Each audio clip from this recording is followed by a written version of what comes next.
पौराणिक कथाओं में सभी देवी देवताओं के परिवारों का जिक्र किया गया है। इसी तरह से कथाओं में भगवान राम, श्री कृष्ण, गणेश जी से लेकर सूर्यदेव की बहनों के बारे में बताया गया है। लेकिन क्या आप जानते हैं कि भगवान शंकर की बहन कौन थीं? उनकी उत्पत्ति कैसे हुई थी? सनातन परंपरा में पौराणिक कथाओं का अहम स्थान है। इन कथाओं के जरिए हिंदू धर्म के अनुयायियों को देवी देवताओं के बारे में विस्तार से जानकारी दी जाती रही है। इन्हीं पौराणिक कथाओं में बताया गया है कि श्री राम की बहन शांता थी, उनके पति श्रृंगी आर्षि थे। वहीं श्री कृष्ण की बहन सुभद्रा, एकांगा और महामाया थीं। शिवजी के पुत्र गणेश जी की बहन अशोक सुंदरी, जया, विषहर, दोतली और शामिल बारी थीं। सूर्यदेव की उपासना करने से उनकी बहन छठ मैया के प्रसन्न होने की कहानी भी खूब सुनाई जाती है। यमराज की बहन यमुना जी हैं। कहा जाता है कि अगर बहन भाई दूज पर यमुना नदी में खड़े होकर भाई की पूजा करे तो वह दीर्घायु होता है। पौराणिक कथाओं में कई अन्य देवताओं की बहनों का जिक्र भी किया गया है। लेकिन क्या आप जानते हैं कि भगवान शंकर की बहन कौन थी? शिवजी की बहन की उत्पत्ति कैसे और क्यों हुई थी?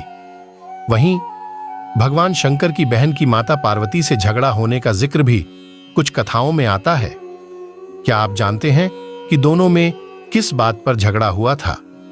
भगवान शिव की बहन के बारे में सवाल पूछे जाने पर ज्यादातर लोग यही कहेंगे कि शंकर जी तो अजन्मे और अनादि हैं, लिहाजा उनकी कोई बहन कैसे हो सकती है।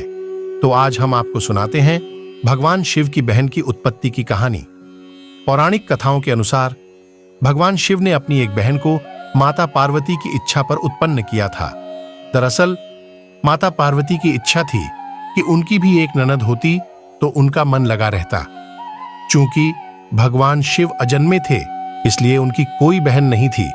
ऐसे में माता पार्वती मन की बात मन में रखकर बैठ गईं। भगवान शिव ने देवी पार्वती के मन की बात जान ली। उन्होंने पूछा कि क्या आपको कोई समस्या है देवी? इस पर पार्वती जी ने कहा कि काश उनकी भी कोई ननद होती। इस पर भगवान शिव ने कहा कि मैं तुम्हें ननद तो लाकर दे दूं, लेकिन क्या ननद के साथ आपकी बन पाएगी? पार्वती जी ने कहा कि आखिर मेरी अपनी ननद से क्यों नहीं बनेगी? भगवान शिव ने कहा कि तो ठीक है देवी, मैं तुम्हें एक ननद लाकर दे देता हूं।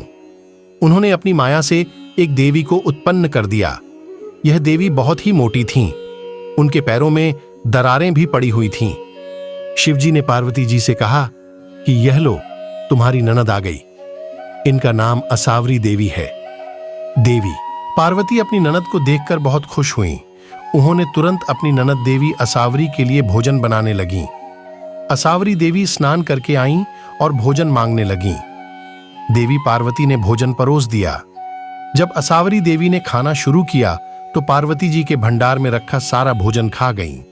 उन्होंने महादेव के लिए भी कुछ नहीं छोड़ा। इससे पार्वती जी दुखी हो गईं। देवी पार्वती ने इसके बाद जब ननद को पहनने के लिए नए वस्त्र दिए तो मोटी असावरी देवी के लिए वे छोटे पड़ गए। फिर पार्वती जी उनके लिए दूसरे वस्त्रों का इंतजाम करने लगीं। इस बीच ननद असावरी देवी को अचानक मजाक सूझा और उन्होंने अपने पैरों की दरारों में पार्वती जी को छुपा लिया। इस पर पार्वती जी का दम घुटने लगा। महादेव ने जब असावरी देवी से पार्वती के बारे में पूछा तो उन्होंने झूठ बोल दिया।